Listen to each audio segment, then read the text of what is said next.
ভাইয়ের সাথে পায় না ভাবির আসল ধরে টানে, এটা গ্রাম্য ভাষা আছে। কোরআনের সাথে পারে না, মঞ্চ ভেঙে দেয়। কথা বলেন, কোরআনের সাথে পারে না, তাফসির মাহফিল বন্ধ। কোরআনের সাথে পারে না, আমার ভাইয়েরা আলেমকে ধাক্কা দিয়ে স্টেজ থেকে নামায়া দেয়। কত বড় কলিজা তোমার বাপের বাচ্চা হয়ে থাকো, আসো খেলা হবে, আসো আসো খেলা হবে। কত বড় বাপের বাচ্চা হয়ে থাকো, স্টেজে ওঠো তো, একজন আলেমকে এর তাফসির থামাও, পিঠি চামড়া থাকবে না। কথা কন ঠিক কিনা? অনেক সহ্য করেছি, আর না, অনেক সহ্য হয়েছে, আর না। কথা কন ঠিক কিনা?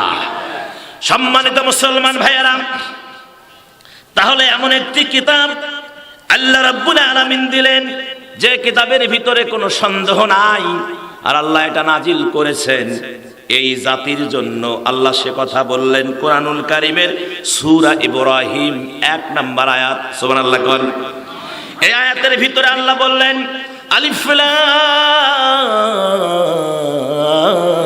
রা কিতাবুন আনসালনাহু ইলাইকা লিতুখরিজান নাসা মিনাজ যুলুমাতি ইলান নূরি বিইذনি রাব্বিহিম ইলা সিরাতিল আজিজিল হামিদ।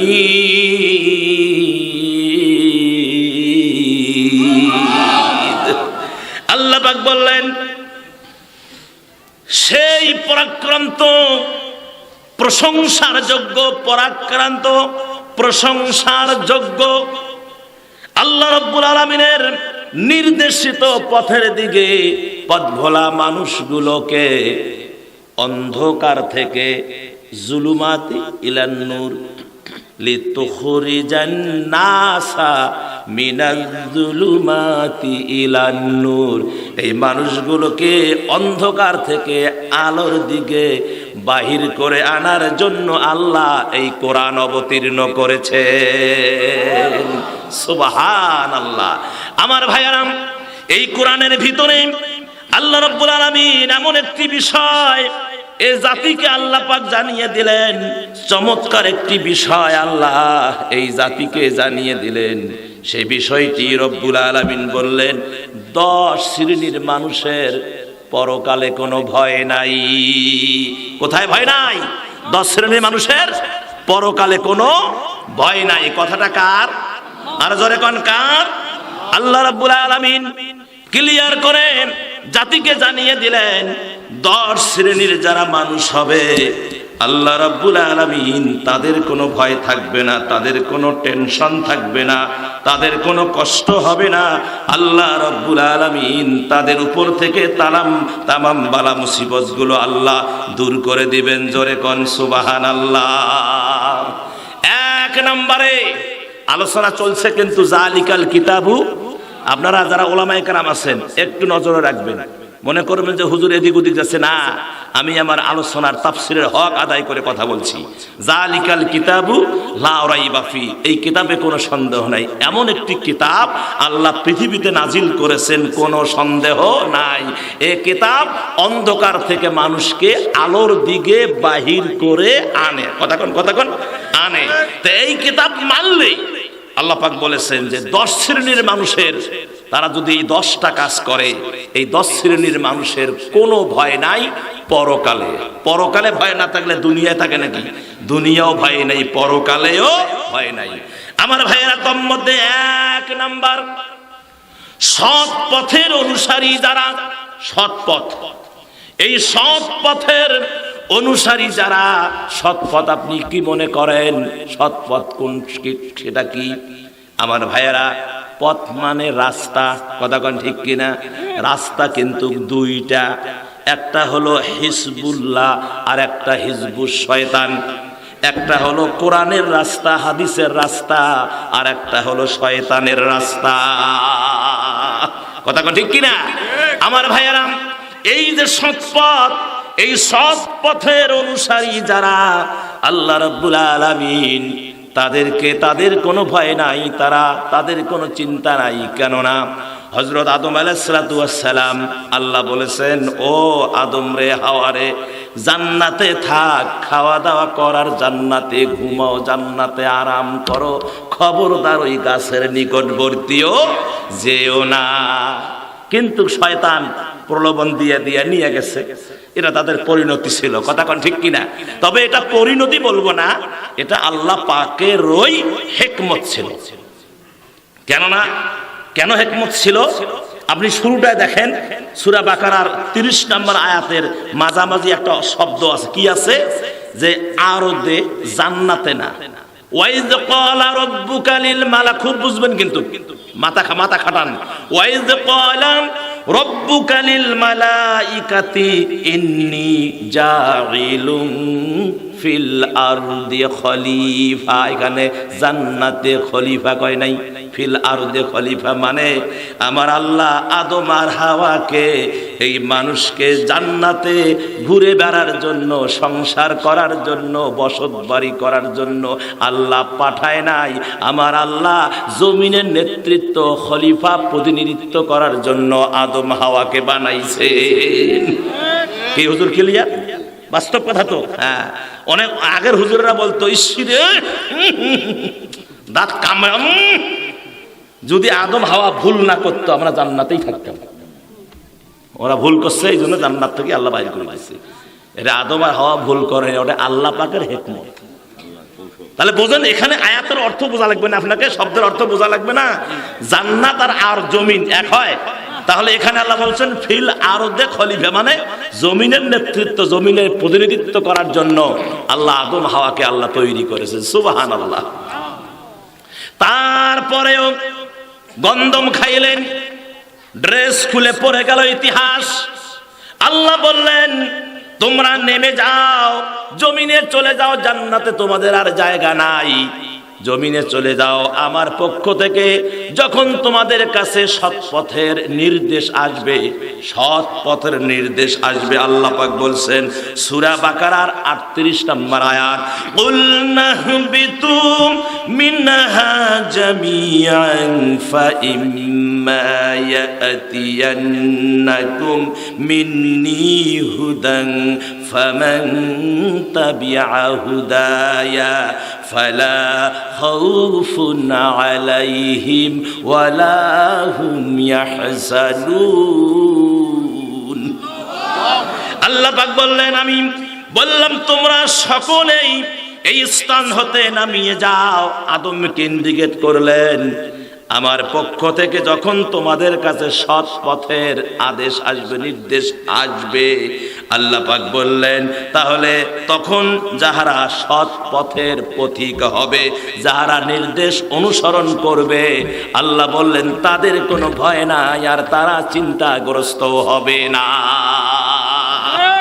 সৎ পথ কোরআনের পথ, সৎ পথ ইসলামের পথ, কথা কোন ঠিক কিনা?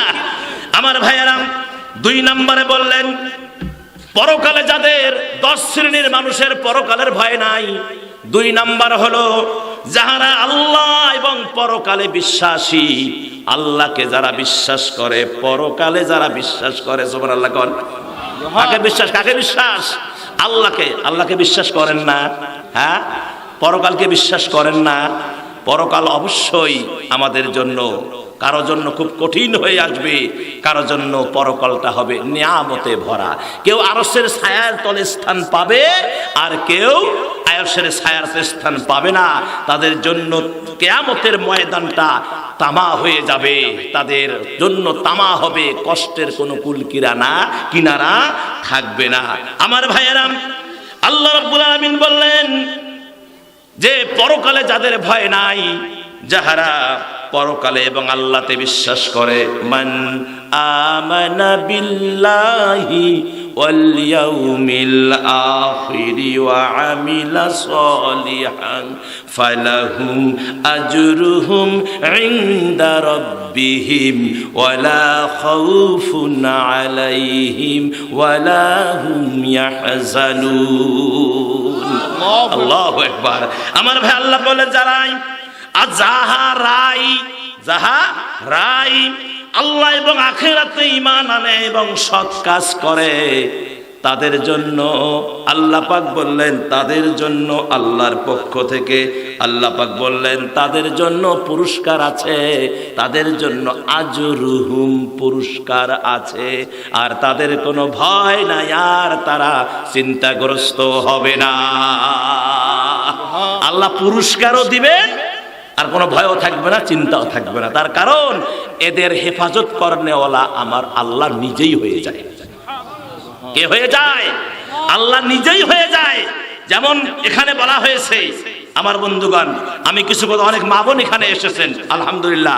মা বোনদেরকে বেশি বেশি এই মাহফিল প্রোগ্রামগুলোতে আসতে হয়, বেশি বেশি। কেননা আমার মায়েরা এই প্রোগ্রামগুলোতে আসলে তাদের হৃদয়টা ঠান্ডা হয়ে যায়, হৃদয় থেকে আল্লাহর রহমত ঝরতে থাকে। আল্লাহর নবী মুহাম্মদ রাসূলুল্লাহ সাল্লাল্লাহু আলাইহি ওয়াসাল্লাম বলেছেন যে 6 শ্রেণীর 6 প্রকার নারীদের কে 6 প্রকার নারীদেরকে আল্লাহ নিজ হাতে জাহান্নামে দিবেন। নাউজুবিল্লাহ কোন? আর জোরে কোন নাউজুবিল্লাহ। এই মায়েরা আছে না? আছে না মায়েরা? আছে না? কয় প্রকার? এই পয়েন্টটা এখানে ধরে রাখেন। কোনটা? যাহারা আল্লাহ এবং পরকালে বিশ্বাস করে। আমার ভাই এখান থেকে একটু সাইড। 6 প্রকার নারীকে আল্লাহ রাব্বুল আলামিন নিজ হাতে জাহান্নামে দিবেন। মায়েরা শোনেন, এই গ্রামের নাম কি? নূরপুর। নূরপুরের মায়েরা খুব মনোযোগ দেন। 1 নম্বরে যে কারণে আল্লাহ নিজ হাতে জাহান্নামে দিবেন, আগুনে ছেড়ে দিবেন, ফেরেশতা দিয়ে না, কারো কাউরে দিয়ে না, নিজ হাতেই। আল্লাহ কত বড় রাগ দেখেন, আল্লাহ নিজ হাতেই জাহান্নামে ছেড়ে দিবেন। 1 নম্বর হলো যে সমস্ত নারী মাথার চুল খুলে বেড়ায়, মাথার চুল খুলে যারা রাখে, মাথার চুল খুলে যারা রাস্তাঘাটে বেরিয়ে যায়। নাউজুবিল্লাহ করেন। অথচ হাদিসে আছে, ও মা, আল্লাহর নবী বলেছেন স্বামী যখন বাড়িতে আসবে, স্বামীর সামনে আপনি শ্যাম্পু দিয়া চুল সুন্দর করে শুকার পরে যে ফেকে, এটা আপনি যেটা দিয়া হোক এইটা দিয়েই যদি চুলগুলো সুন্দর করে আছড়ান, আর স্বামী যদি দৃষ্টি করে ওই চুলের দিকে, আল্লাহু আকবার কোন, স্বামী যদি দৃষ্টি করে চুলের দিকে, যত চুল আছে রে মা, স্বামী স্ত্রীর আমল নামায় আমার আল্লাহ তত নেকি লিখে দিবে। মাথায় যত চুল আছে তত নেকি। আর যে মায়েরা মাথার চুল খুলে রাস্তা দিয়া ঘোরে, স্পষ্ট সহিহ হাদিস, আল্লাহর নবী বলেছেন ওই মহিলা, যত পুরুষ তার চুলগুলো দেখবে প্রত্যেকটা চুল সাপ হবে। কি হবে? এক একটা চুল সাপ হবে, আর ওই মাকে দংশন করতে থাকবে। আমার ভাইয়েরা, দলিল তিরমিজি শরীফের 3272 নাম্বার হাদিস। কয় নাম্বার? তিরমিজি শরীফের 3272 নাম্বার হাদিস। এই লিখে রাখেন, কোন মুফতি সাহেবকে জিজ্ঞাসা করিয়েন যে হুজুর যে ওয়াজটা করছে দেখেন তো আছে না, হাদিসে আছে না নাই। আমার ভাইয়েরা, আবারও বলছি, তিরমিজি শরীফের 3272 নাম্বার হাদিসে 6 শ্রেণীর নারী আল্লাহ নিজ হাতে জাহান্নামে দিবেন। এদের চুল যে সাপ হয়ে তাদেরকে দংশন করবে। ও আমার মায়েরা, একটা সাপ দংশন করলেই খবর, মাথায় কত চুল আছে পরপুরুষকে দেখাবেন, প্রত্যেকটা চুল সাপ হবে। এই ওয়াজ কিন্তু আজ পর্যন্ত কোনো মৌলভী করেনি। কথা কন। তাহলে এটা নতুন ওয়াজ? নতুন ওয়াজ না? ওয়াজ নতুন না, ওয়াজ তো আগের, কিন্তু মৌলবীরা এতদিন খুঁজি পায় নাই। কথা কন ঠিক কি না? এ আমার মুসলমান ভাইয়েরা, আমার মায়েরা, 2 নম্বরে স্বামীকে যারা সম্মান দেয় না, এইটা বেশি। স্বামীকে যারা গ্রাহ্য করে না, স্বামীকে যারা সম্মান দেয় না, মুখের উপরে তর্ক করে, এরকম আছে না নাই সমাজে? ও নূরপুরের মায়েরা, পায়ে ধরি গো মা, খবরদার স্বামীর মনে কষ্ট দিয়েন না। স্বামীর মনে কষ্ট দিয়ে যতই ইবাদত করেন না কেন, আল্লাহর দরবারে কোনো ইবাদত কবুল হবে না, হবে না, হবে না।